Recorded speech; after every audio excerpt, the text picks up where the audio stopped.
participer à ce séminaire. Pouvoir participer à ce séminaire. Que le nom du Seigneur soit infiniment béni. Le séminaire des femmes a pour thème un ministère d'esprit et de puissance. Alléluia. Un ministère d'esprit et de puissance. Nous allons prier. Précieux Saint-Esprit, nous nous remettons entre tes mains. Je me remets totalement entre tes mains. Utilise-moi, regarde tout ce peuple qui sont venus, ce peuple qui est assis là pour pouvoir entendre de toi. Je me laisse entre tes mains pour que tu m'utilises, tu te sers de moi pour pouvoir faire du bien à toutes ces femmes et à ces hommes qui sont là. Je ne connais rien, mais toi, tu connais tout. Que ce matin, je sois un vase que tu vas utiliser pour pouvoir fortifier, édifier, équiper toutes ces femmes qui sont là. Merci parce que tu le fais pour ta seule gloire et pour glorifier Christ. Merci Père, merci cher Saint-Esprit, merci Jésus parce que tu es au milieu de nous. Amen. Amen. Un ministère d'esprit et de puissance.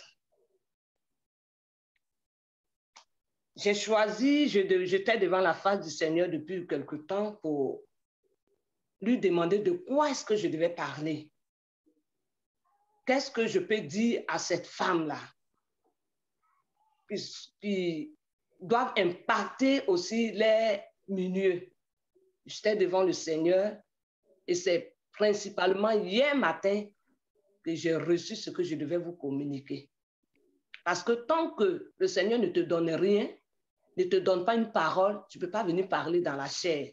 Ça ne portera pas de fruits. Il faut que l'Esprit de Dieu te révèle, te donne le réma pour que tu puisses venir édifier le peuple de Dieu. Et le Seigneur m'a parlé de la vie de l'apôtre Simon-Pierre. C'est de Simon-Pierre que l'Éternel m'a parlé. Il m'a montré, comme dans une vision, quand je parlais, je priais, les deux types de la vie de Simon-Pierre. Simon-Pierre, avant le Saint-Esprit, l'effusion du Saint-Esprit, et Simon-Pierre, après l'effusion de l'Esprit Saint. Alléluia.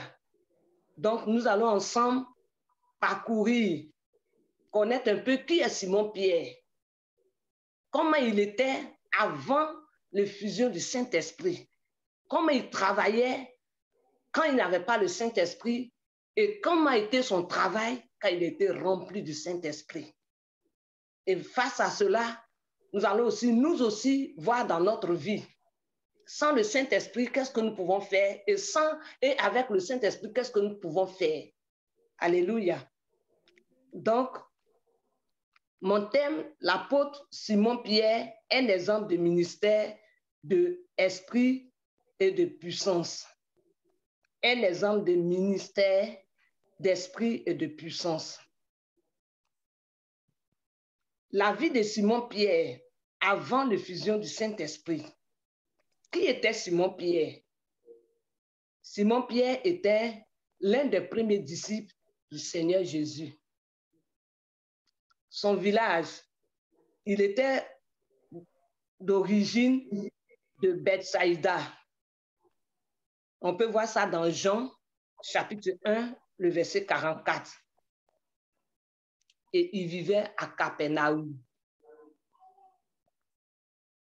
Simon-Pierre, qu'est-ce qu'il faisait avant de suivre le Seigneur? Simon-Pierre était un pêcheur.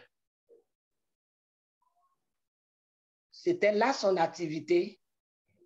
Il était un pêcheur et il était en pleine activité quand il va rencontrer le Seigneur. Donc, son activité principale, c'était la pêche. Il vivait de ça. Et il le faisait avec Jacques et Jean.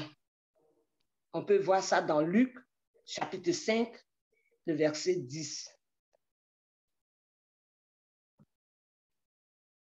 Donc, nous venons de voir qu'il était l'un des premiers disciples du Seigneur. Son village, il est de Capernaum, de Bethsaïda. Il vivait à Capernaum. Il avait pour activité la pêche, bien organisée, parce qu'il vivait de ça, et il le faisait accompagné de Jacques et de Jean. Simon-Pierre, le premier point, la rencontre avec le Seigneur Jésus-Christ. Dans Jean chapitre 1, le verset 35 à 42. Il va rencontrer pour la première fois le Seigneur. Nous pouvons lire ce texte. Jean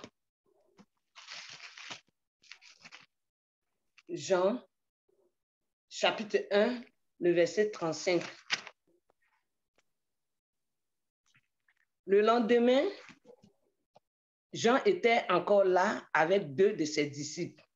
Et ayant regardé Jésus qui passait, il dit, « Voici l'agneau de Dieu. » Les 2 disciples l'entendirent prononcer ces paroles et ils suivaient Jésus. Jésus se retourna et voyant qu'ils le suivaient, il leur dit, « Que cherchez-vous » Il lui répondit, « Rabbi », ce qui signifie maître. « Où demeures-tu » Venez, leur dit-il, et voyez. Ils allaient et ils virent où il demeurait. Et ils restèrent auprès de lui. Ce jour-là, c'était environ la 10e heure. André, frère de Simon-Pierre, était l'un des 2 qui avaient entendu les paroles. Amen. Donc, nous voyons que la rencontre avec le Seigneur va être faite lorsque Jean va déclarer que cet homme qui est en train de passer, c'est l'agneau de Dieu qui ôte le péché du monde. C'est lui l'agneau de Dieu. Moi, Jean, je suis venu juste pour vous montrer le chemin. Mais il y a un qui est plus grand que moi. Quand Simon a entendu cela, il va faire la rencontre avec le Seigneur. Le point A. Le point 1. Le point 2, sa consécration au service du Seigneur. Simon Pierre va se consacrer vraiment au Seigneur. Après la pêche miraculeuse. Nous pouvons voir ça dans Luc chapitre 5, le verset 1 à 11. Luc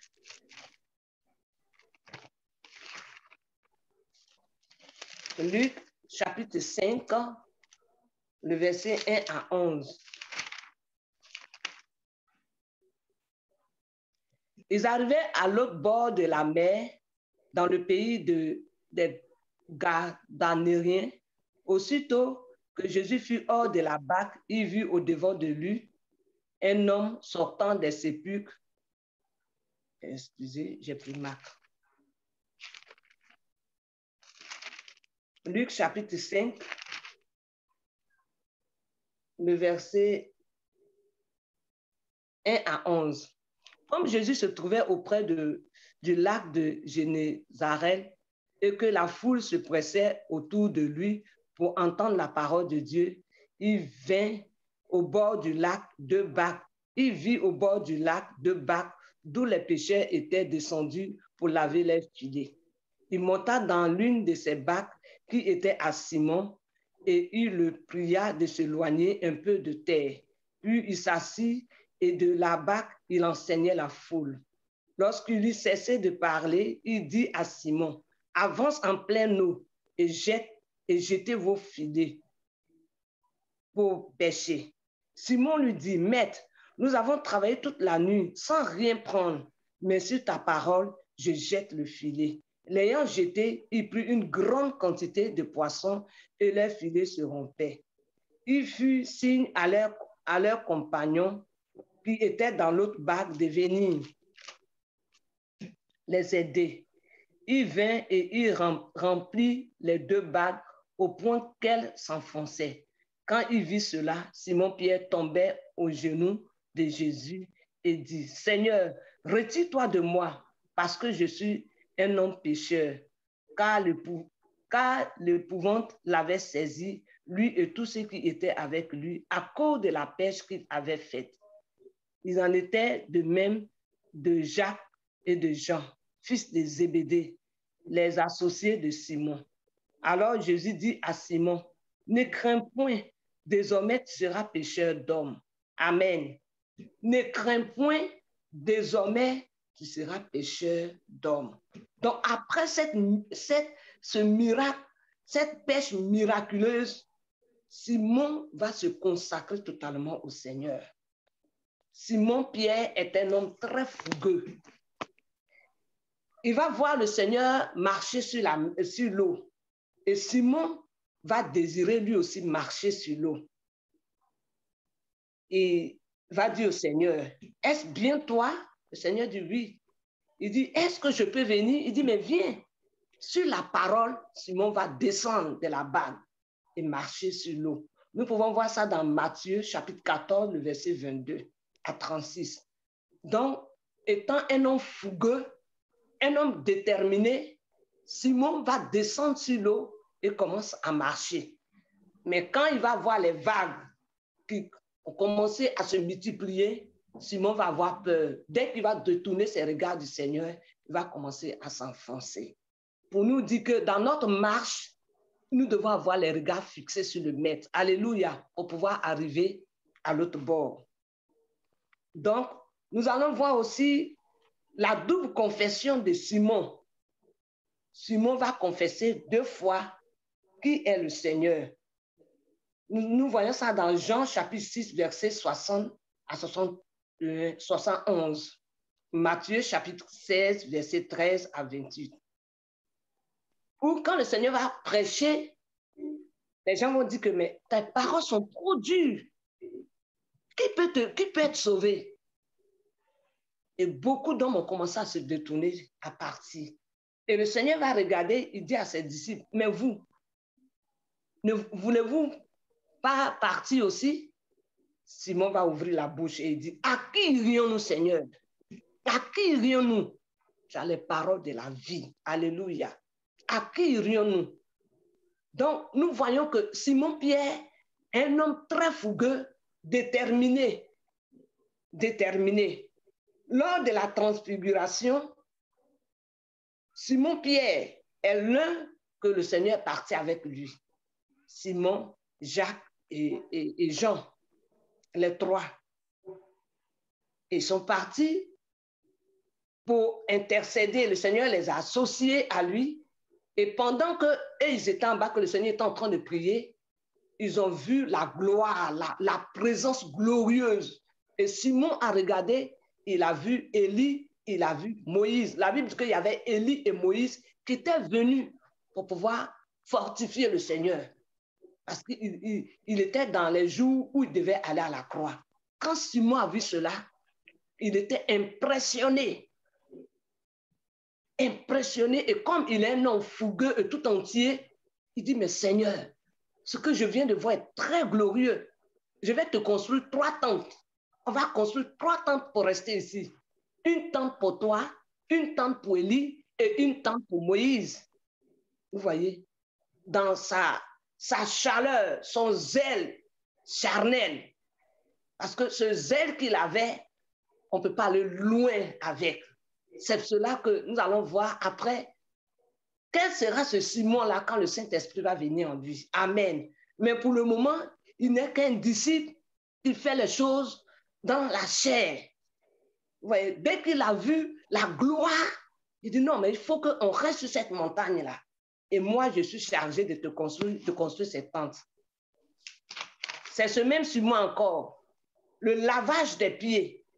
Le Seigneur va laver les pieds de ses disciples. Quand il a vu que son heure de retourner au Père, d'aller à la croix était proche, il va laver les pieds de ses disciples. Quand Simon l'a vu, a vu le Seigneur prendre un linge pour se ceindre, il s'est ceint d'un linge et il a pris une bassine, il a mis l'eau, il a commencé à laver les pieds des disciples. Simon dit, ah non, on peut voir ça dans Jean chapitre 13. On peut le lire. Simon dit, ah non, Seigneur, tu ne peux pas me laver les pieds. Moi, je suis ton disciple, tu ne peux pas me laver les pieds. c'est moi qui dois, au contraire, te laver les pieds. Et le Seigneur va dire une parole. Il dit, Simon, si je ne te lave pas les pieds, tu n'auras pas de part avec moi. Alléluia. Si je ne te lave pas les pieds, tu n'auras pas de part avec moi.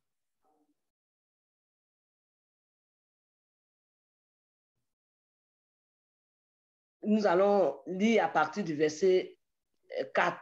Jean 13, à partir du verset 4. S'éleva de table, ôta ses vêtements et prit un linge dont il se ceignit. Ensuite, il versa de l'eau dans un bassin et il s'est mis à laver les pieds de ses disciples et les essuya avec le linge dont il était ceint. Il vient donc à Simon Pierre et Pierre lui dit, toi, Seigneur, tu me laves les pieds? Jésus lui répondit, ce que je fais, tu ne le comprends pas maintenant, mais tu le comprendras bientôt. Simon lui dit, non, non, jamais tu me laveras les pieds. Jésus lui répondit, si je ne te lave, tu n'auras point de part avec moi. Simon Pierre lui dit, Seigneur, non seulement les pieds, mais encore les mains et la tête. Mais encore les mains et la tête. Jésus lui dit, celui qui est lavé n'a pas besoin de se laver les pieds pour être entièrement pur. Si vous êtes pur, mais non pas tous. Simon demande au Seigneur, tu ne vas pas t'arrêter seulement aux pieds. Hein? Si tu veux, coûte que coûte, me laver les pieds, ce n'est pas les pieds seulement. C'est mon corps tout entier que tu vas laver. Vous voyez combien il est fougueux. Combien il est fougueux. Et le respect qu'il a pour son maître. Comment un maître peut laver les pieds des disciples? Mais il le fait pour pouvoir donner un exemple en nous parlant de l'humilité, s'humilier. C'est encore ce même Simon, encore que le Seigneur va dire, Simon, Simon, Satan t'a réclamé, vous a réclamé pour vous cribler comme du froment. Mais j'ai prié pour toi. J'ai prié pour toi. Amen. J'ai prié pour vous. Et quand le temps va venir, c'est toi. C'est sur toi que l'Église sera bâtie. Nous pouvons voir ça dans Luc chapitre 22, le verset 31 à 34. Simon, j'ai prié pour Satan, vous a réclamé pour vous cribler, mais j'ai prié pour toi. J'ai prié pour vous, pour que vous ne tombez pas sous le joug des ténèbres. J'ai prié pour vous, pour que ce pourquoi je vous ai appelé, le temps va venir, vous puissiez le faire. Alléluia. Nous allons voir Luc chapitre 22, le verset 31. Le Seigneur dit, Simon, Simon, Satan vous a réclamé pour vous cribler comme le froment. Mais j'ai prié pour toi, afin que ta foi ne défaille point. Et toi, quand tu seras converti, affermis tes frères. Amen. Donc, nous voyons que tout ce que Pierre est en train de faire, depuis tout ce zèle-là, il suivait le Seigneur dans tout ce zèle, mais il n'était pas encore converti. Il n'était pas... De quelle conversion le Seigneur est en train de parler? Nous allons le voir au fur et à mesure. J'ai prié pour toi, Simon. Satan a pressenti que demain, tu seras celui que je vais utiliser puissamment. Donc, il a cherché à te cribler. Mais j'ai prié pour toi. J'ai prié pour toi. Afin que quand tu seras converti, pour que ta foi ne défaille point. Alléluia. Pour que ta foi ne défaille point. Et quand tu seras converti, Simon, c'est toi qui vas affermir tes frères. Oh! Que son nom soit béni. Nous allons voir aussi la restauration et un nouveau mandat. Là, nous venons de parler de Simon quand il était dans la chair. Il suivait le Seigneur dans la chair. C'est comme nous toutes ici. Quand nous avons commencé à marcher avec Dieu, on allait à l'église. Souvent, c'est tôt, les parents nous emmenaient à l'église, nous accompagnaient à l'église. Et on a eu l'habitude peut-être de prier avant de dormir. Mais on allait à l'église, mais on avait notre vie charnelle. On disait qu'on suivait Christ, mais on avait cette vie charnelle où on marchait avec lui, mais on n'avait pas expérimenté véritablement encore la vie de la puissance avec Dieu. Et je peux moi-même ouvrir une parenthèse. C'est vrai, je suis né dans une famille où il fallait aller à l'église avec les parents, tout ça. Jusqu'à ce qu'un jour, Christ s'est révélé personnellement à moi. Personnellement. Et c'est de ça qu'on va parler. Parce que ça, c'est le premier Simon sans l'Esprit de Dieu en lui, suivant Jésus. C'est pour cela que le Seigneur dit, quand tu seras converti, tu vas affermir. Quand tu seras converti, tu vas affermir. Pour dire que ce temps même quand nous tentonnons là, Dieu ne nous délaisse pas, non. Dans ce temps que nous tentonnons, dans ce temps que nous ne comprenons pas beaucoup de choses, mais il a le regard sur nous parce que c'est lui qui nous a appelés. Il est en train de nous amener quelque part. Alléluia. Il est en train de nous amener quelque part. Il a une mission qu'il est en train de nous confier. Donc, au fur et à mesure que nous avançons, il va se révéler en nous jusqu'à ce qu'on soit rempli de l'esprit. Donc, dans toutes ces erreurs, ces faiblesses de Simon, il ne l'a pas abandonné. Vous voyez, il appelait constamment Simon. C'est avec Simon qu'il allait, Simon, Jacques et Jean. Et c'est avec lui, c'est avec ceux-là qu'il faisait le travail. Mais il ne comprenait pas ceux-là, il ne comprenait pas grand-chose. Mais le Seigneur ne les a pas abandonnés. Pour dire que dans nos faiblesses-là, l'Éternel ne nous abandonne pas. Quand nous n'avons pas encore compris beaucoup de choses, quand l'Esprit n'est pas encore pleinement en nous, il ne nous abandonne pas. Il est en train de nous aider à faire notre course, notre marche, jusqu'à ce que nous soyons remplis. Donc, nous allons voir maintenant le Simon renouvelé, le Simon, une nouvelle personne, un nouveau Simon, alléluia, à la Pentecôte. Ce Simon fougueux, ce Simon qui va régner le Seigneur avant la Pentecôte, ce Simon qui a régné le Seigneur, c'est ce Simon. Il a dit, Seigneur, moi, quand le Seigneur a dit que, Simon, avant que le coq ne chante 3 fois, tu vas me régner. Simon dit, c'est pas possible. C'est pas possible. Moi, Simon Pierre, je ne peux jamais te régner. Le Seigneur dit, Simon, mon bon petit, je te dis qu'avant que le coq ne chante 3 fois, tu vas me régner. Ce Simon fougueux, c'est lui qui va prendre son couteau, trancher l'oreille de l'un de ceux qui sont venus chercher le Seigneur, arrêter le Seigneur. Vous voyez, tout ce qu'il faisait, c'était dans la chair. Et quand nous sommes dans la chair, c'est tout ce que nous faisons ne peut pas servir pour le royaume. Vous voyez, couper l'oreille. Il n'a pas encore compris que le combat n'était pas physique. Il a fait sortir ses couteaux. Comme il est fougueux, il veut défendre son maître. Mais bien aimé, on ne peut pas défendre Christ. On ne peut pas le défendre. Mais plus tard, Simon va comprendre cela. Alléluia. Je vais rappeler à quelqu'un ou à quelqu'une. Christ, dans nos faiblesses-là, il ne nous délaisse pas. Regardez toutes ces erreurs que faisait Simon. Mais lui, il était dans un zèle très poussé de servir le Seigneur. Pour lui, il était en train de le servir. Oui, il était en train de servir le Seigneur. Même pas comme Christ le veut. Mais Christ va l'amener à la hauteur qu'il veut. Amen. Pour dire que dans nos faiblesses, quand nous le servons, dans nos erreurs, nous tentonnons, nous tombons, nous nous relevons. Mais il ne nous délaisse pas. Il est en train de nous amener quelque part. Dans nos faiblesses, on fait des dégâts. Le monde peut nous regarder, mais ce n'est pas possible. Elle dit elle est chrétienne. Mais oui, elle est chrétienne, mais elle a encore des faiblesses. Mais Christ est en train de travailler en elle. Amen. Pour pouvoir parfait le travail qu'il est en train de faire en nous. Et ce travail devient parfait quand le consolateur nous rend visite. Amen. C'est Simon était celui-là, il était parmi les disciples. Ils attendaient à la chambre haute durant 10 jours. Ils priaient pour le Saint-Esprit. Mais avant ça, c'est ce Simon, il allait aussi à la tombe. Quand Marie est revenue de la tombe, elle a dit, effectivement, mais bien aimé, la tombe est vide. Dès qu'il a dit ça, Simon ne pouvait pas rester. Simon a pourri jusqu'au tombeau. Il a trouvé effectivement le tombeau vide. Il a pris les linceuls qui étaient sur le Seigneur. Il a regardé. Il est retourné en courant.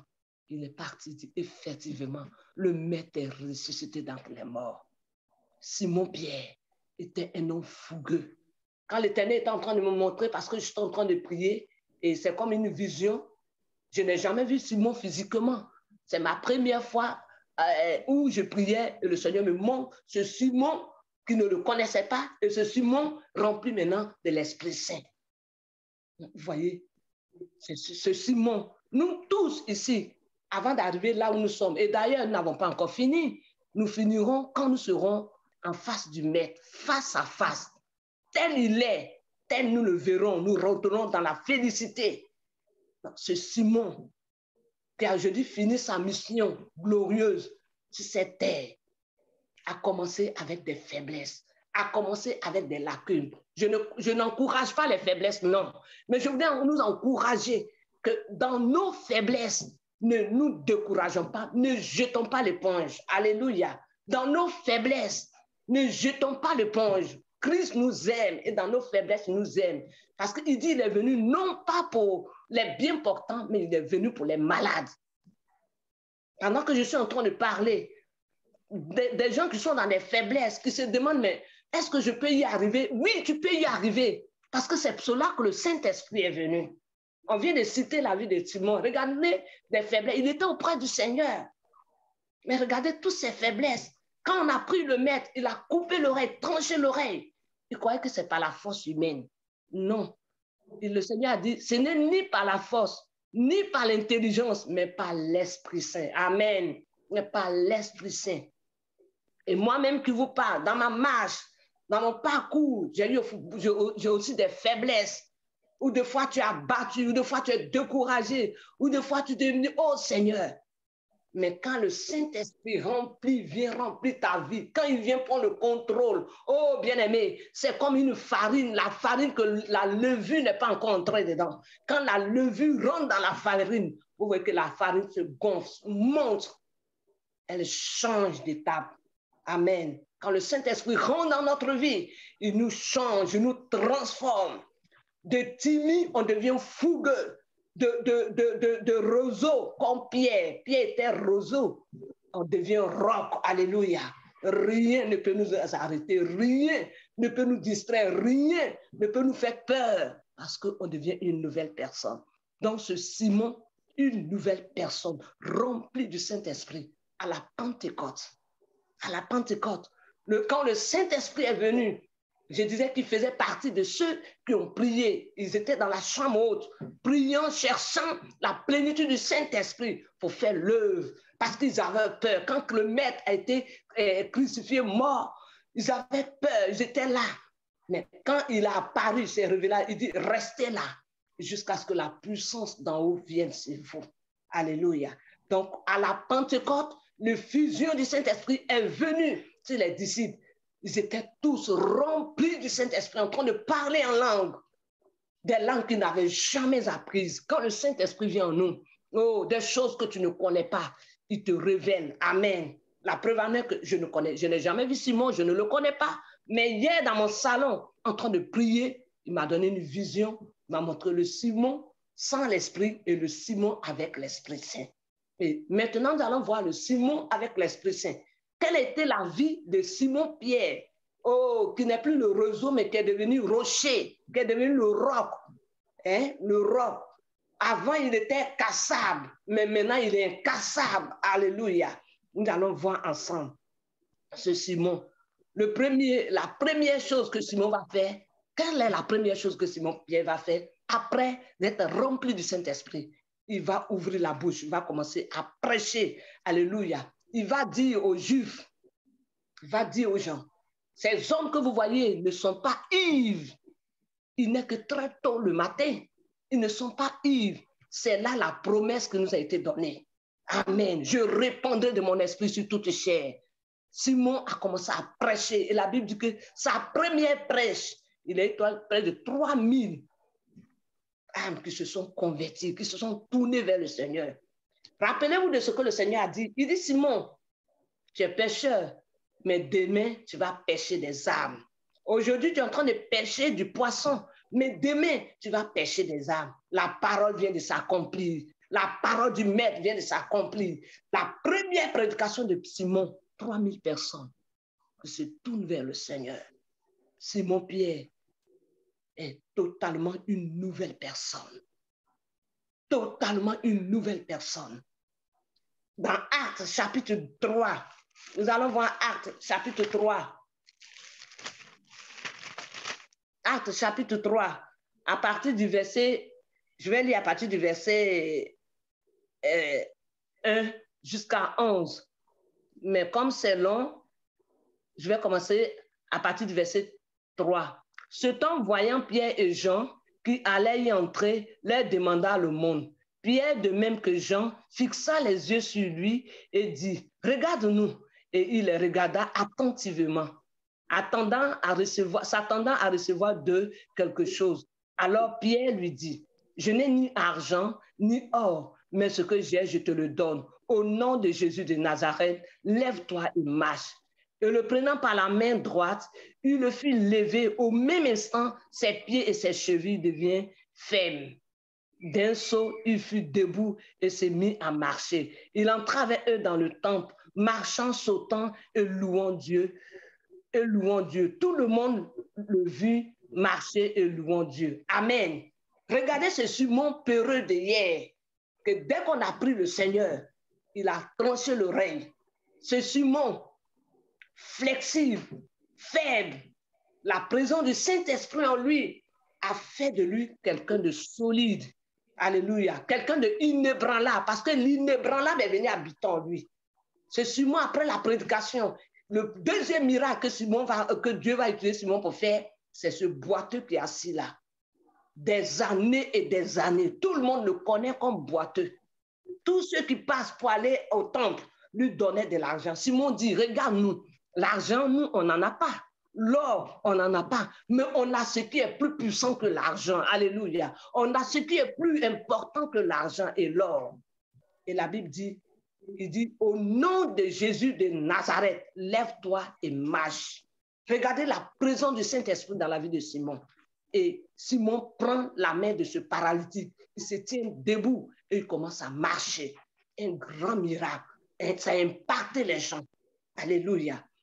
Le deuxième miracle, nous voyons que des prodiges, Acte 5, des prodiges et des miracles vont accompagner Simon dans son ministère, à tel point que l'ombre de Simon guérissait les malades.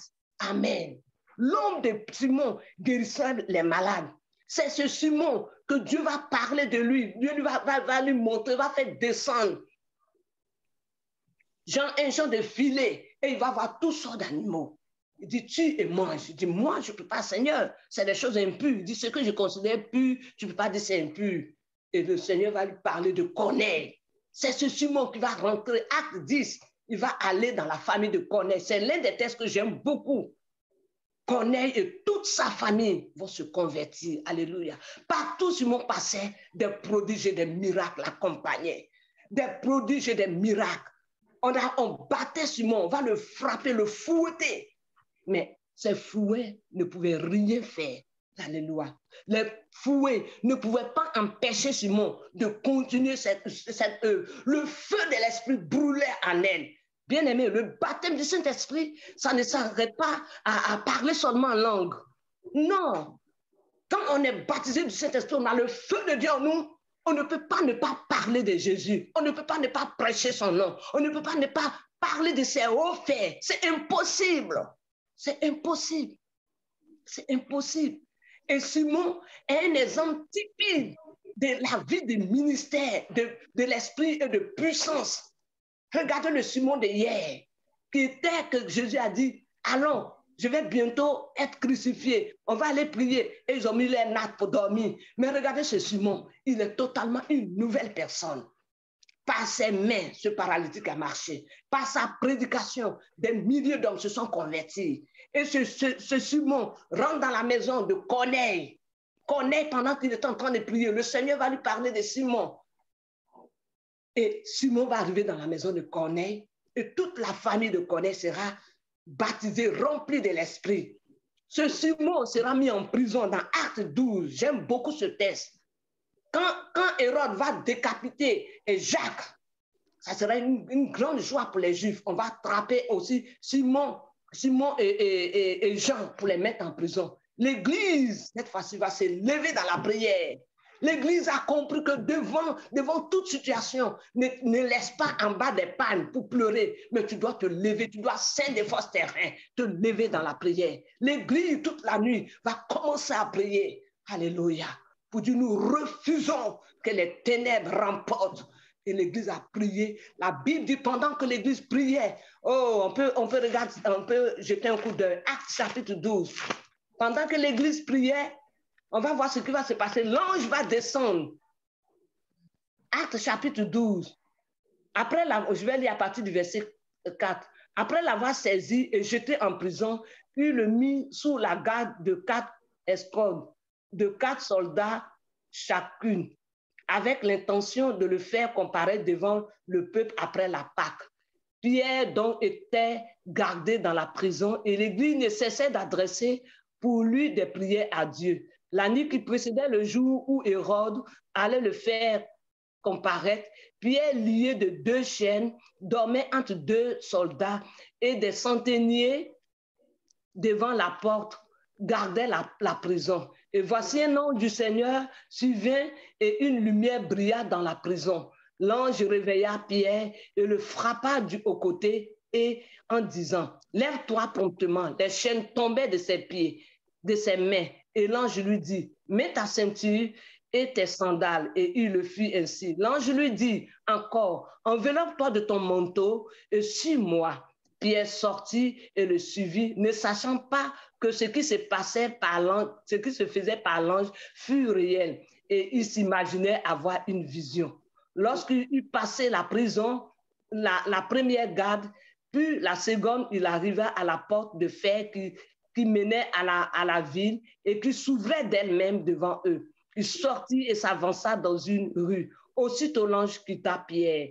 Revenu à lui-même, Pierre dit, je vois maintenant d'une manière certaine que le Seigneur a envoyé son ange et qui m'a délivré de la main de Hérode et de tous ceux que le peuple juif attendait. Après avoir réfléchi, il se dirigea vers la maison de Marie, mère de Jean, surnommée Marc, où beaucoup de personnes étaient réunies en prière. Amen. L'Église a prié pour les bien-aimés qui étaient en prison.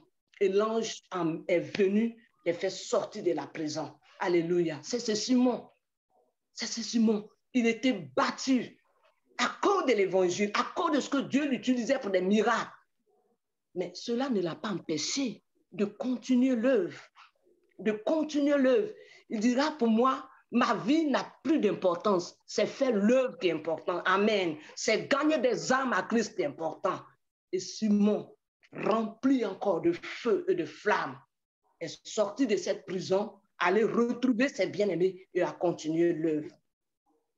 Simon, bien-aimé, nous a montré par ces quelques versets que nous venons de voir les actes, les œuvres que Dieu a fait, accompli dans la vie de Simon quand le Saint-Esprit est venu en lui. Je voudrais maintenant par là, bien-aimé, nous dire que sans le Saint-Esprit dans notre vie, sans le Saint-Esprit, nous ne pouvons pas porter des fruits. Sans le Saint-Esprit, nous ne pouvons pas porter des fruits. Simon qui était réseau, regardez ce qu'il est devenu. Une pierre qu'on ne peut pas détruire. De même, nous aussi, nous avons besoin du Saint-Esprit en nous pour que nous puissions porter des fruits. Alléluia. Nous avons besoin du Saint-Esprit. Et le Saint-Esprit en nous, je dirais tout à l'heure, ne s'arrête pas de parler en langue. Non. Si je suis baptisé du Saint-Esprit, je suis rempli du Saint-Esprit, quand on ne voit pas les fruits, je dois me reposer la question. Parce que dans tout le livre des Actes des Apôtres, du chapitre 2, que Simon a prêché, la première prédication de Simon, jusqu'au chapitre 15, nous avons vu comment Dieu a opéré plein de miracles dans la vie de Simon. Maintenant, nous revenons en nous. Nous tous, étant baptisés du Saint-Esprit, qu'est-ce que tu fais en tant que femme dans ce monde où aujourd'hui les femmes sont émancipées? Le Saint-Esprit en nous, qu'est-ce que nous faisons au milieu de toutes ces femmes, de toutes ces divorces que nous voyons de part d'autre? Qu'est-ce que nous faisons? Quel instrument que nous sommes dans la main du Saint-Esprit? Quand le Saint-Esprit nous parle, quand il nous dit, rentre dans telle maison pour prêcher, est-ce que tu y vas? Est-ce que tu écoutes l'Esprit de Dieu? Est-ce que nous écoutons le Saint-Esprit? Parce qu'il peut être en nous, mais s'il nous parle que nous n'écoutons pas, il ne peut pas avoir de miracle. Il ne peut pas avoir de prodige. Pour qu'il y ait les prodiges, quand il te parle, il faut obéir. Quand il te dit, lève-toi, tu te lèves. Tu es un soldat. Tu te lèves.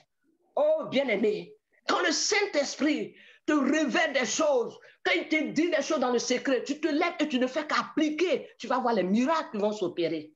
Mais quand l'Esprit de Dieu te parle et tu commences à douter, tu commences à être nonchalant, tu commences à traîner les pas. Oh non, nous n'avons pas reçu un esprit de timidité. Nous avons reçu un esprit de puissance et de force. Alléluia. Un esprit de puissance et de force. Un esprit révélateur. C'est le Saint-Esprit qui nous révèle les choses, bien-aimés. Sans le Saint-Esprit, quels fruits nous pouvons porter personnellement dans notre vie? Personnellement dans notre vie, nous avons besoin du Saint-Esprit. Le thème nous dit un ministère un ministère d'esprit et de puissance. C'est le Saint-Esprit. Regardez la vie de Paul, la vie de Pierre. Simon-Pierre n'a plus jamais été la même. Je veux ce matin te communiquer. Écoute-moi bien, servant de Dieu. Écoute-moi bien, femme. Notre époque, nous devons déranger les ténèbres. Nous devons marquer notre époque. Alléluia. Nous devons marquer notre époque là où Dieu t'a localisé, là où Dieu t'a placé pour ton travail, pour son travail. Par la puissance du Saint-Esprit, tu dois marquer ton époque. Amen. Nous devons marquer notre époque. C'est pas en faisant des bruits, non. Mais la puissance de Dieu se manifeste dans notre vie. La puissance. Tu arrives dans tel endroit, il y a telle chose, l'Esprit de Dieu. Tu restes tranquille pour l'entendre, ce qu'il te dit de faire, et tu le fais. Les miracles t'accompagnent. J'aurai un témoignage en 2019, 2020. Il y a une petite fille de 5 ans que sa mère a appelé la soeur avec qui je vis pour dire que toute la nuit, sa fille n'a fait que vomir. Et elle lui a donné toutes sortes de médicaments. Vraiment, ça ne passait pas. Et l'enfant est devenu très faible. Donc, elle a appelé ma soeur avec qui je suis. Et elle était en train de lui parler de ça. Vraiment très inquiète et vraiment fatiguée. C'est sa seule fille. Et pendant qu'elle était en train de parler, moi, j'étais à la cuisine en train de travailler. Et l'Esprit de Dieu me dit, va chez cette femme, dis à ta soeur, allez-y chez cette femme et prie pour cet enfant. Et quand elle a fini de parler avec ma soeur, je me suis approchée d'elle. J'ai dit, Tata, est-ce que tu penses que si on va prier chez la mère de tel enfant, sa maman va accepter? Elle me dit, mais sa maman va accepter. Je dis, bon, pendant qu'elle était en train de te parler, voilà ce que le Saint-Esprit m'a dit.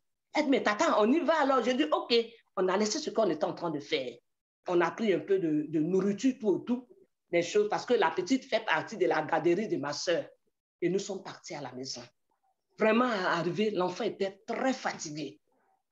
Elle était très fatiguée et elle est venue à notre rencontre. Sa maman l'a amenée. Et j'ai dit à sa maman, est-ce que tu prends une bouteille d'eau? Tu peux prendre une bouteille d'eau pour me donner? Parce que dès que nous sommes arrivés, l'Esprit de Dieu me dit, prends une bouteille d'eau, une petite bouteille d'eau d'Awa, prie dessus et donne à boire à l'enfant. Je n'ai jamais fait ça. Moi, je ne travaille pas avec de l'eau, mais c'est ce que l'Esprit de Dieu me dit que je fais. Donc, la mère m'a donné, la mère dit, dès qu'elle boit, elle rend. J'ai dit non, elle ne va pas rendre. Je fais ce que Dieu me dit de faire. Et on a prié, j'ai prié sur la bouteille d'eau et moi-même, j'ai servi demi-verre d'eau à cet enfant. Quand l'enfant a bu demi-verre d'eau, on est resté là 5-10 minutes, elle n'a pas rendu. Et elle a demandé encore, Tata, est-ce que tu peux me donner un peu encore à boire? J'ai dit, il n'y a pas de problème. J'ai servi encore demi-verre d'eau, j'ai donné à la petite. Sa maman écarquillait les yeux parce que toute la nuit, elle a tellement vomi et le séchoir était rempli d'habits, des draps que la mère avait lavés du vomissement de la petite. Elle a bu encore l'eau. Et maintenant, elle dit, Tata, est-ce que je peux avoir à manger ce que vous avez amené? On a dit oui. Sa mère tremblait comme ça. C'est pas possible, c'est pas possible. On a servi à manger à la petite devant nous, ma soeur et moi. Et la petite a mangé tout le repas et on a prié pour elle. Et nous sommes partis. Le lendemain, le soir, dans la soirée, sa mère a appelé. Vraiment, dis merci à Tata Clémentine. Dis merci à Tata. J'ai dit, ah non, pas à moi, mais à lui soit la gloire. Amen. À lui soit la gloire. C'est lui qui m'a donné le réma et que je l'ai fait. Oui, c'est lui, l'Esprit de Dieu. C'est pour cela qu'il est en nous. Il est en nous pour que Christ soit glorifié. Toutefois que nous allons l'obéir, toutefois que il va nous parler, que nous allons nous soumettre, on va voir que des miracles. Bien aimé, ce n'est pas nos efforts, ce n'est pas l'effort. Non, tu n'as pas d'effort à faire. C'est de l'écouter et d'avancer. C'est de l'écouter et de te soumettre. C'est de l'écouter et de boire ce qu'il va te dire. J'étais dans un moment, un long moment. Et pendant le moment, je commençais vraiment à perdre le sang, à saigner. Je commençais à saigner. Et vraiment, Satan a commencé à me fatiguer. L'Esprit de Dieu me dit, écoute-moi, écoute-moi, ne te mie pas. Parce que je commençais vraiment à maigrir. L'Esprit de Dieu me dit, ne te mie pas. Parce que tu te mis, tu seras découragé. Ne te mie pas. Écoute-moi, obéis à ce que je vais te dire de faire. Je suis resté dans mon moment. Vraiment, le long moment, je saignais, je criais à l'Éternel. Et une nuit, j'étais couché. La voix de l'Esprit me dit, tu vas prendre du curcuma, tu vas mettre dans de l'eau tiède et tu vas prendre ça les matins. Pendant ton moment. Et c'est ce que j'ai fait. Je me suis levée. Je suis allée à la cuisine. J'ai regardé où on gardait les vivres. J'ai vu du curcuma. J'ai mis dans l'eau tiède. Une cuillerée, j'ai mis dans l'eau tiède. J'ai bu. Dans la soirée, je l'ai fait. Le lendemain, je vois le saignement est coupé. Alléluia. Le saignement est coupé et je continue mon moment jusqu'à ce que je puisse finir. Quand j'ai fini ce moment, les photos que j'ai prises, tu ne peux pas savoir que je venais d'un long moment. Bien aimé, c'est le Saint-Esprit qui nous révèle les choses à faire. Amen. C'est le Saint-Esprit. C'est lui qui nous révèle le travail que nous sommes en train de faire. C'est pas notre travail, c'est lui son travail. C'est lui. Pour avoir un ministère puissant, il faut travailler avec le Saint-Esprit, il faut l'écouter, il faut l'obéir, il faut se soumettre à lui. Il faut se soumettre à lui parce que c'est lui. Sans lui, tous tes efforts ne pourront pas porter de fruits. Mais quand lui, il est en action, quand lui, il est en activité en toi, oh, bien-aimé, il fait des œuvres extraordinaires. Il fait des œuvres extraordinaires. Et il veut le faire. Ce n'est pas une histoire des grands noms. Non, bishop, non, non. Tout simple chrétien baptisé de l'esprit. Tout simple chrétien qui demande, Seigneur, remplis-moi de ton esprit et utilise-moi. Remplis-moi de ton esprit et utilise-moi. Tu vas voir que le Saint-Esprit va opérer des miracles. Dans la vie de nos enfants, nous avons expérimenté. Le Saint-Esprit révèle les devoirs à faire d'avance. Le Saint-Esprit, moi, dans ma maison, il n'y a pas un examen que mes enfants vont aller passer que je n'ai pas le résultat. J'ai le résultat peut-être 3-4 mois avant les examens. C'est le Saint-Esprit. Amen. C'est le Saint-Esprit. C'est le Saint-Esprit. Je priais pour le visa de ma fille. J'étais dans un moment, je priais pour le visa. Et le dernier jour, j'ai vu le visa sur le placard. Durant 3 jours, le visa est resté 3 jours sur le placard. Bien-aimé, notre Dieu est vivant. Le Saint-Esprit, le grand gentleman, nous avons besoin de lui. Pour avoir un ministère, pour impacter le monde, il faut le Saint-Esprit. Sans le Saint-Esprit, tu ne peux pas porter de fruits personnellement dans ta vie. Et tu seras frustré. Tu seras, comment, je sais Dieu, mais je ne vois pas de prodige. Mais laisse le Saint-Esprit agir en toi. Obéis-le. Quand il te parle, obéis. Alléluia.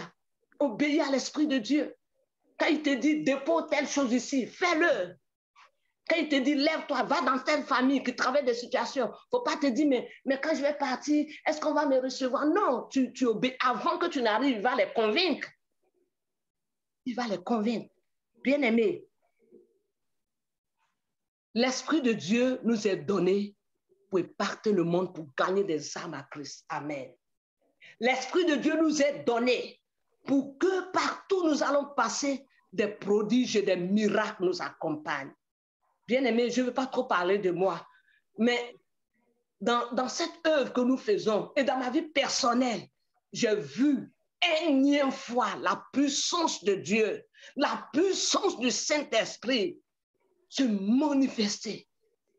se manifester dans ma vie personnelle, dans ma vie de couple et dans ma vie en tant que mère de famille et dans ma vie en tant que servant de Dieu. J'ai vu la puissance de l'Esprit de Dieu. J'ai vu la puissance de l'Esprit de Dieu. Des situations où, humainement parlant, c'est comme il n'y a pas d'issue. Mais le Saint-Esprit vient communiquer à mon cœur, où nous dit, sois sans crainte. Sois sans crainte. Je veux rendre ce témoignage. On organisait le camp. En 2015, on organisait le camp. On était en train de prier pour le camp, prier pour le camp. Là où on devait faire le camp, le propriétaire nous a dit, c'est pas possible, on ne peut pas vous donner ce lieu. Toi, tu veux prendre ce lieu sans rien donner. J'ai dit, mais le Seigneur, je priais, le Seigneur m'a dit que c'est ici qu'on va faire le camp. C'est ici que nous allons faire le camp. Et notre petit groupe, on se retrouvait. Oh, la vie de l'Esprit de Dieu, c'est la vie formidable. C'est une folie aux yeux du monde. On se retrouvait et on criait à l'Éternel. Et le lendemain, c'était le jour du camp. On n'avait pas encore le lieu, mais on savait que le lendemain, nous, on allait être au camp. Pendant que j'étais en train de prêcher, exhorter le groupe, que mon téléphone sonne. Un frère me dit, maman, servant de Dieu, le Seigneur me dit, là où tu as vu que vous devez faire le camp, effectivement, c'est là-bas que vous allez faire le camp. Et le Seigneur m'a mis à cœur de faire tel type, de faire telle chose. Cet homme de Dieu qui ne voulait pas nous donner le coin, le Seigneur me dit, va, j'ai touché son cœur. Bien-aimé, c'est à ce lieu-là que nous avons fait le camp. Amen. Oh, tout ce que nous devons faire, c'est d'être en contact avec lui, c'est de l'écouter. C'est de l'écouter et c'est de se laisser dans sa main. Ta vie va aller sans effort. Ce n'est pas des efforts humains. Non, non, non, non, non, non, non. Il te dira à l'instant T ce que tu dois faire. Il te montrera le chemin à suivre. Il aplanira les sentiers devant toi. Il aplanira les sentiers devant toi. Il te montrera, mais qu'est-ce que tu dois faire dans ta maison? L'œuvre qu'il t'a confiée, même si c'est au quartier pour encadrer peut-être 5 personnes. Ces 5 personnes, le Saint-Esprit, si tu l'obéis, ces 5 personnes-là, il va tellement se manifester. Ces 5 personnes seront impactées et eux aussi, les 5 vont aussi, il va les utiliser pour gagner d'autres personnes. Tout ce que nous devons faire, c'est son obéissance. On ne discute pas avec l'Esprit de Dieu. On ne vient pas dans la main du Saint-Esprit pour faire ce qu'on veut. Non. Ce n'est pas nous qui sommes le maître, les patrons, non. C'est lui. Amen. C'est lui que nous devons écouter. C'est lui que nous devons suivre. C'est lui que nous devons nous soumettre. Si nous nous laissons simplement dans sa main, des miracles et des prodiges vont nous accompagner, maman. Dans ton foyer, il ne sera que des miracles. Alléluia. Dans ton foyer, des miracles. Dans l'éducation de tes enfants, des miracles. Dans le ministère, des miracles. Des miracles vont t'accompagner. Des miracles vont t'accompagner. Tu vas prier. Là où les lieux sont arides, tu vas prier, ça sera des lieux fertiles. Amen. Ce sera des lieux fertiles. Je termine avec le témoignage d'une de mes filles ici qui traversait des situations difficiles et qui n'arrivait pas vraiment à marcher. Nous avons prié longtemps. Elle a trouvé du travail et ses pieds ont commencé à s'enfler. Le jeudi, je suis allée chez elle. Quand je partais, je dis, Seigneur, je m'abandonne dans tes mains. Dis-moi qu'est-ce que je dois faire. Arriver, dès que je suis arrivée chez elle, elle a mis ses pieds sur moi. L'Esprit de Dieu me dit, prends de l'huile et au moins ses pieds. Je lui ai demandé, je peux avoir un peu d'huile? Elle m'a apporté. J'ai dit n'importe. Elle m'a apporté.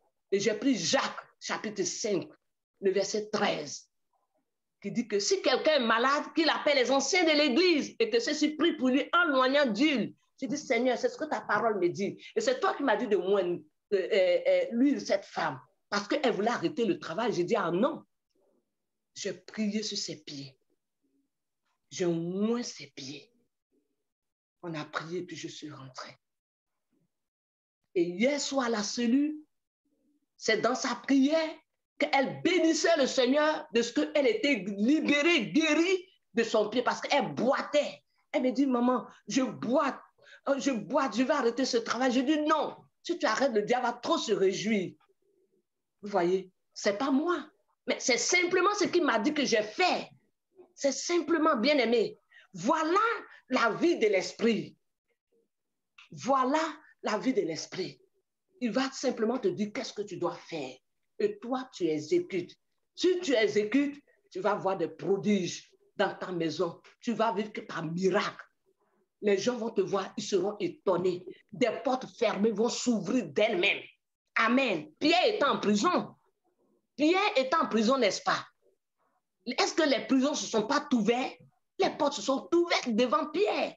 C'est comme ça, des portes vont s'ouvrir devant toi. Alléluia. Tant que tu seras obéissant au Saint-Esprit, des portes vont s'ouvrir. Il n'y a pas de foi à faire. Le fort, c'est de l'entendre et de l'obéir. Le fort, c'est de s'attacher tous les jours à cette parole. Alléluia. La lire, l'écouter et mettre en pratique. Donc, je demande, je tends vers la fin de ma conclusion. Bien-aimé, pour voir beaucoup de miracles dans notre vie, c'est l'obéissance au Saint-Esprit. C'est l'obéissance au Saint-Esprit. La plénitude de l'Esprit de Dieu en nous, je le redis encore, ne s'arrête pas au parler en langue. Le monde doit voir un changement, des choses extraordinaires dans notre famille. Dans notre famille. Notre famille doit voir que telle personne était comme ça avant, mais maintenant, ce n'est plus la même personne. Alléluia. Et quand tu es rempli du Saint-Esprit, tu n'as pas besoin de dire aux gens, ils le verront. On reconnaît l'arbre par son fruit. Ils le verront. Partout où tu passes, des prodiges. Des prodiges t'accompagnent. Que le Seigneur nous bénisse. Et termine en disant encore, sans le Saint-Esprit en nous, nous ne pouvons pas porter de fruits. Sans le Saint-Esprit en nous, nous ne pouvons pas avoir de miracles dans notre vie personnelle et dans le ministère. Sans le Saint-Esprit, c'est le Saint-Esprit qui fait l'œuvre en nous. C'est lui qui nous révèle ce que nous devons faire pour glorifier Christ. C'est lui qui nous donne la parole à l'instant T, qui est la nourriture. C'est lui, le Saint-Esprit. Alléluia. C'est lui, l'esprit de connaissance, l'esprit de révélation. C'est lui qui va te révéler les choses. Donc, je prie ce matin que la puissance du Saint-Esprit visite toute femme ici. Que la puissance du Saint-Esprit visite toutes les femmes. Que la puissance du Saint-Esprit visite toutes les femmes ici. Ce matin, est-ce qu'on peut se tenir debout et on va prier pour que la puissance du Saint-Esprit nous anime et que nous soyons des femmes qui impactent notre génération. Alléluia. Des femmes qui impactent notre génération.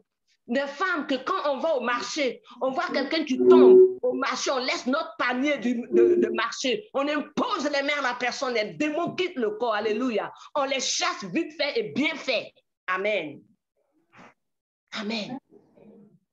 Que ça soit à l'hôpital, on va à l'hôpital, amener notre enfant à l'hôpital. Voilà quelqu'un qui tombe en transe, on laisse notre enfant à côté, on chasse le démon dans le corps de ce malade. Alléluia. Oui, bien aimé, c'est cela que le Saint-Esprit nous a donné. C'est cela que le Saint-Esprit nous a donné pour pouvoir impacter le monde, pour gagner le monde à Jésus. Parce que sans le Saint-Esprit, tu vois un démon qui parle en quelqu'un, tu ne peux pas lui dire sors et puis le diable va sortir. Mais quand tu es rempli de l'Esprit, quand Christ en toi, tu es rempli, déjà même tu es là, même le démon tremble, il a peur. Tu as envoyé cette femme-là encore? Oh, bien-aimé, nous avons besoin d'être remplis de l'Esprit. Est-ce qu'on peut se tenir debout où nous allons prier ensemble? Est-ce que le peuple peut se tenir debout? Je vais prier pour les femmes ici. En fait, que l'Esprit de Dieu nous anime, que la puissance de l'Esprit, la fusion du Saint-Esprit remplisse toutes ces femmes-là. Oh, nous prions, Père, je bénis ce matin ton nom. Je prie ce matin, Seigneur éternel, que tu remplis toutes ces femmes qui sont en train de m'écouter, Seigneur, pas moi, mais toi. Oh Dieu, tous ceux qui t'aiment, toutes celles qui soupirent après le Saint-Esprit, remplis-les pendant que je suis en train de prier. Souffle sur eux ton vent, Seigneur. Souffle sur eux le vent du Saint-Esprit. Ceux qui sont en train de suivre en ligne, souffle sur eux le vent du Saint-Esprit. Pendant que je suis en train de prier, que le feu du Saint-Esprit visite toutes ces femmes, visite l'auditoire, que les faiblesses disparaissent des corps. Au nom puissant de Jésus, que les faiblesses disparaissent, que les faiblesses disparaissent, que la puissance de l'Esprit impacte les femmes maintenant au nom puissant de Jésus. Là où il y a des faiblesses, là où il y a des manques, que la puissance de l'Esprit de Dieu se manifeste maintenant, se manifeste, que l'onction les touche maintenant.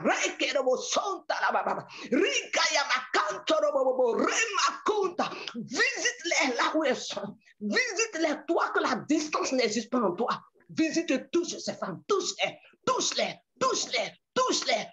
que les maladies quittent les corps maintenant au nom de Jésus. De tous ceux qui ont honte de parler de toi, remplis les bouches de ta parole, remplis les bouches de feu, et qu'elles aient de lieu en lieu prêchant, témoignant de la véracité de Jésus. Merci Seigneur de remplir ces femmes, d'imparter la vie de chacun, que des miracles soient dans nos maisons, des miracles opèrent dans la vie de nos enfants, les miracles opèrent dans des foyers, des miracles opèrent au travers de ces femmes, les vies de feu, Seigneur. Béni soit ton Seigneur. Merci, Jéhovah. De ce que pendant que je suis en train de prier, ton feu parcourt tout ce lieu, ton feu parcourt toute cette salle, ton feu parcourt, Seigneur, toutes celles qui sont connectées, Seigneur éternel, pour pouvoir, Seigneur éternel, mettre en nu tout ce qui n'est pas de toi et les remplir de ta flamme. Béni soit ton Seigneur. Merci de bénir ce ministère. Oh, Seigneur éternel, la vie de l'éternel, que toute gloire te revienne, Père. Au nom de Jésus, nous t'avons prié. Amen. Amen. Dieu nous bénisse.